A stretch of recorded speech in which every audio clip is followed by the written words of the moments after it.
सितंबर एक अंतिम महीना जो आपके टॉपर बनने के सपने को साकार कर सकता है। सितंबर एक ऐसा अंतिम महीना जो आपसे ये चीख चीख के कहता है कि अब तो सीरियस हो जा मेरे भाई, क्योंकि अब अगर तूने थोड़ा सा भी लेट किया ना तो तेरे टॉपर बनने का सपना चकनाचूर हो सकता है। तेरे टॉपर बनने का सपना पूरी की पूरी तरीके से नष्ट हो सकता है। तो इसलिए अब से सीरियस हो जा। और यकीन मानिए स्टूडेंट्स, यही एक ऐसा लास्ट महीना है ना जिसमें आप सीरियस होकर अपने सपने को साकार कर सकते हैं। क्योंकि अगर आप देखेंगे तो आने वाले जितने भी महीने हैं उसमें पढ़ाई नहीं हो पाती। अक्टूबर हमारा देश त्योहारों का देश कहा जाता है और अक्टूबर में बहुत बड़े बड़े त्योहार आते हैं और वो त्योहार आपको पढ़ने नहीं देंगे। आपके घर में इतने सारे काम आ जाएंगे कि आप पढ़ाई अच्छे से नहीं कर पाओगे, ये गारंटी है। टॉपर भी नहीं पढ़ पाते उस टाइम में, इतनी सारी डिस्ट्रैक्शंस, इतने सारे जो है वो चीजें चलने लगती हैं। तो और नवंबर में थोड़ा बहुत पढ़ोगे, दिसंबर जनवरी में कड़ाके की ठंड पड़ेगी, वैसे ही नहीं पढ़ पाओगे, रजाई से बाहर निकलने का मन ही नहीं करेगा। और ऐसे ही ऐसे लेटे लेटे आपका वो 2 महीने भी बीत जाएंगे और आ जाएगा एग्जाम का दिन और वहां पे सिर्फ पछतावा आपको होगा।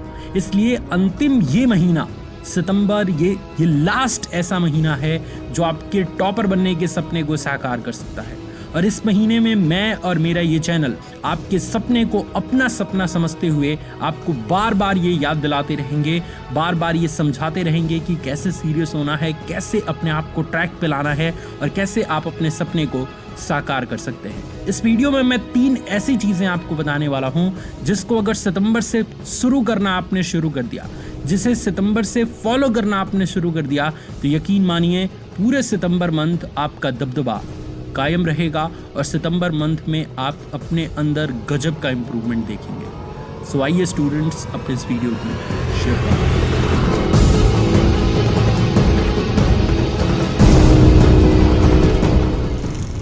इस वीडियो को शुरू करने से पहले मुझे एक लाइन याद आती है और बहुत बड़े महापुरुष ने यह लाइन कही थी कि सब कुछ आसान है अगर आप व्यस्त हैं और कुछ भी आसान नहीं है अगर आप आलसी हैं। मैं जानता हूं कि ये 2 महीने जो बीते हैं ना, जुलाई और अगस्त, ये आलस में ही बीते हैं और इसी वजह से सब कुछ आपके लिए मुश्किल होता जा रहा है। लेकिन सितंबर में अगर आप अपने आप को एक्टिव कर लेते हैं, सितंबर में आप अपने आप को सीरियस होकर पढ़ाई करने पे मजबूर कर देते हैं, तो अगेन सब कुछ आसान हो जाएगा आपके लिए, कुछ भी मुश्किल नहीं रहेगा स्टूडेंट्स।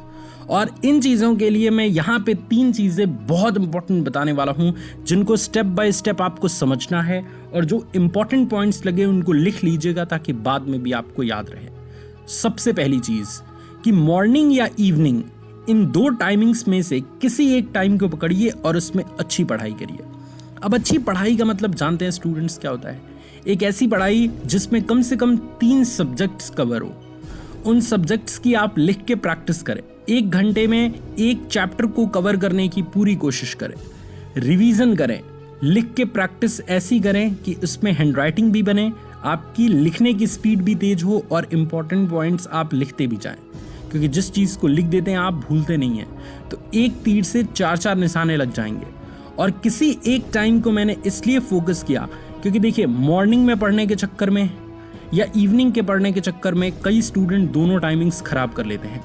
जैसे कुछ स्टूडेंट्स रात में जग के पढ़ने वाले स्टूडेंट्स होते हैं, बट कहीं वीडियो देख लिया कि सुबह 4 बजे उठ के पढ़ने से ये होता है, वो होता है, वो होता है, और वो ज़बरदस्ती अपने आप को 4 बजे उठने के लिए फोर्स कर रहे हैं। तो इसकी वजह से उनको रात में जल्दी सोना पड़ता है और सुबह में जल्दी ज़बरदस्ती उठना पड़ता है। तो रात का भी टाइम गया और सुबह भी उठ के वो पढ़ नहीं पाते। तो ऐसा आपको गलती नहीं करनी। आप अपने आप को देखिए कि आप कंफर्टेबल किस टाइमिंग में हैं। मॉर्निंग में 4 बजे उठ के पढ़ने में कंफर्टेबल है या देर रात तक जग के पढ़ने में कंफर्टेबल है? क्योंकि कई बच्चे नाइट आउल्स होते हैं और कई बच्चे अर्ली बर्ड्स होते हैं। तो आप किस टाइप के स्टूडेंट हैं मुझे कमेंट में ज़रूर बताइएगा। देखते हैं कि किसके कमेंट पे लाइक ज़्यादा आएंगे, नाइट आउल्स के या अर्ली बर्ड्स के। और दोनों स्टूडेंट्स टॉपर बनते हैं, ऐसा देखा गया है। तो आप सभी बच्चों में से सारे बच्चे ये काम करेंगे कि अपने लिए एक परफेक्ट टाइमिंग चूज करेंगे और उसमें अच्छी पढ़ाई करना आज से शुरू कर देंगे। क्योंकि टाइम वेस्ट करने से अच्छा है ना बच्चों कि अपने लिए एक परफेक्ट टाइम चूज करें और उसमें अपना 100% दें। ठीक है। दूसरी चीज आप सभी बच्चों को अभी से इसी वक्त से स्टार्ट करनी है, क्योंकि अब टाइम ही नहीं बचा, कि अगर आप सब चीज मैनेज नहीं कर पा रहे ना क्योंकि होता है ना, कई बार बच्चे कहते हैं कि सर स्कूल भी जाना होता है, ट्यूशन भी जाना होता है, नोट्स भी बनाना होता है, टाइम ही नहीं मिल पाता सर, टाइम ही नहीं मिल पाता, कोई सब्जेक्ट तो छूट जा रहा है। तो देखिए, ऐसी गलती मत करिए। अगर आपको 5 सब्जेक्ट का एग्जाम देना है ना, तो कोशिश ये करिए कि एक दिन में 5 सब्जेक्ट कवर हो। अगर आप 2 पे ज़्यादा ध्यान दे रहे हैं और 3 को बिल्कुल टच नहीं कर रहे, तो इससे आपके परसेंटेज अच्छे नहीं बनेंगे और टॉपर बनने का सपना भी टूटेगा। भाई हिंदी इंग्लिश को आप 1 घंटे भी पढ़िए, आधे घंटे भी पढ़िए, लेकिन पढ़िए। तो दूसरी चीज़ क्या है कि अगर सब चीज़ें आपसे मैनेज नहीं हो पा रही, तो 7 दिन के लिए टू डू लिस्ट बनाइए और इसको फॉलो करिए। देखिए, टू डू लिस्ट क्या होता है बच्चों, एक पेज आप लीजिए और इस पेज में 10 इंपॉर्टेंट काम लिखिए पढ़ाई से रिलेटेड, कि मुझे इस सब्जेक्ट की तैयारी इतने बजे करनी है, इसकी प्रैक्टिस करनी है, इसका रिवीजन करना है, इसके क्वेश्चंस देखते हैं कि प्रीवियस ईयर क्वेश्चन इस चैप्टर से कैसे आए हैं। इस तरीके के 10 काम लिखिए और प्रायोरिटी पे उसको रखिए। जो सबसे इंपॉर्टेंट काम है उसको ऊपर, जो कम इंपॉर्टेंट काम है उसको नीचे, और उसको करते जाइए और टिक लगाते जाइए। ऐसा अगर सिर्फ 7 दिन आप करते हैं, तो 7 दिन किसी भी चीज़ को करने से वो चीज़ आदत में शुमार होने लगती है। और कोई चीज़ अगर आदत में शुमार हो गई ना, तो वो चीज़ ऑटोमेशन पे चली जाती है, वो अपने आप होने लगती है। जैसे सुबह उठ के आप फ्रेश होने जाते हैं, सुबह उठ के आप ब्रश करते हैं, सुबह उठ के आप नाश्ता करते हैं। अब कोई फोर्स थोड़ी करता है आपको, ये आपके अंदर अब फिट हो चुका है कि ये तीनों प्रोसेस हमें करना ही करना है। सुबह स्नान करके स्कूल जाना ही जाना है, तो ये ऑटोमेशन पे हो चुका है। तो ऐसे ही अगर आप टू डू लिस्ट को 7 दिन तक ज़्यादा दिन फॉलो करने के लिए दिमाग में सोचेंगे ना, तो अगेन ये शैतान है, फिर आपको ये जीने नहीं देगा, फॉलो नहीं करने देगा। तो कहिए कि सिर्फ 7 दिन, 1 सप्ताह के लिए मैं टू डू लिस्ट फॉलो करूंगा, जिसमें 10 इंपॉर्टेंट काम को लिखूंगा और उन सब काम को टाइम पर करूंगा। ऐसा 7 दिन कर दिए तो अगले 8वें दिन से आप खुद को मैनेज कर पाओगे, हर एक काम को कर पाओगे। और तीसरी और आखिरी चीज़ बच्चों, कि प्रत्येक 2 से 3 दिन पे एक ऐसा टाइमिंग चूज करिए जिसमें सारे सब्जेक्ट का आप रिवीजन कर रहे हो। 4 से 5 घंटे की टाइमिंग मॉर्निंग में या इवनिंग में कर लीजिए। अगर आप इवनिंग में करते हैं तो 9 बजे से अपनी पढ़ाई रात को स्टार्ट करिए। 9 से 10, 11, 12, 1, 2 बजे रात तक 5 घंटे आपको समय मिलेंगे। आराम से रिवाइज हो जाएगा 5 सब्जेक्ट या जितने भी सब्जेक्ट आपको पढ़ने हैं। और अगर आप सुबह में जग के पढ़ने वाले स्टूडेंट हैं तो सुबह 3 बजे या 4 बजे जग जाइए, रात को जल्दी सो जाइए। और 4 से ही लेते हैं तो 5, 6, 7, 8, 9 सुबह 9 बजे तक आपका रिवीजन हो जाएगा। रिवीजन का सेशन कोशिश करिए कि ऐसे दिन रखें जिस दिन स्कूल कॉलेज ना हो, ट्यूशन क्लासेस ना हो, ताकि आसानी रहे आपका पढ़ने के लिए, ठीक है। या फिर रात में ही रख लीजिए ताकि कहीं जाना ना पड़े।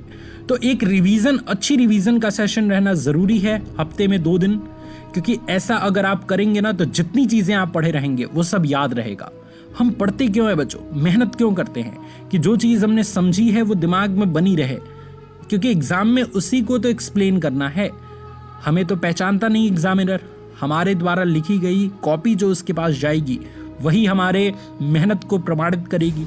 तो इसलिए हमें इस तरीके से मेहनत करना है कि जितनी चीज़ें हमने पढ़ा है वो याद रहे और उस चीज़ को हम याद रख के अपने कॉपी को अच्छे से रिप्रेजेंट कर पाएँ एग्ज़ाम टाइम में। मुझे उम्मीद है कि ये छोटी सी वीडियो आपके लिए बहुत बड़ी सीख दी होगी। अगर आप एक टॉपर बनने के सपने देखने वाले स्टूडेंट हैं ना, अगर उसको पूरा करना चाहते हैं ना, तो इस चैनल को सब्सक्राइब कर लीजिए, क्योंकि मोटिवेशन वाले भैया का हमेशा यही उद्देश्य है कि आप सभी स्टूडेंट के सपने को साकार करने में आपका सबसे बड़ा दोस्त बन के दिखाए। और मैं दिखा भी रहा हूँ। आप देख रहे होंगे कि वीडियोस की संख्या बहुत अच्छी आ रही है और आप सभी बच्चों को काफ़ी प्रॉपर हेल्प किया जा रहा है। Thank you so much students for watching this video. God bless you all. Love you all students. Take care. Jai Hind.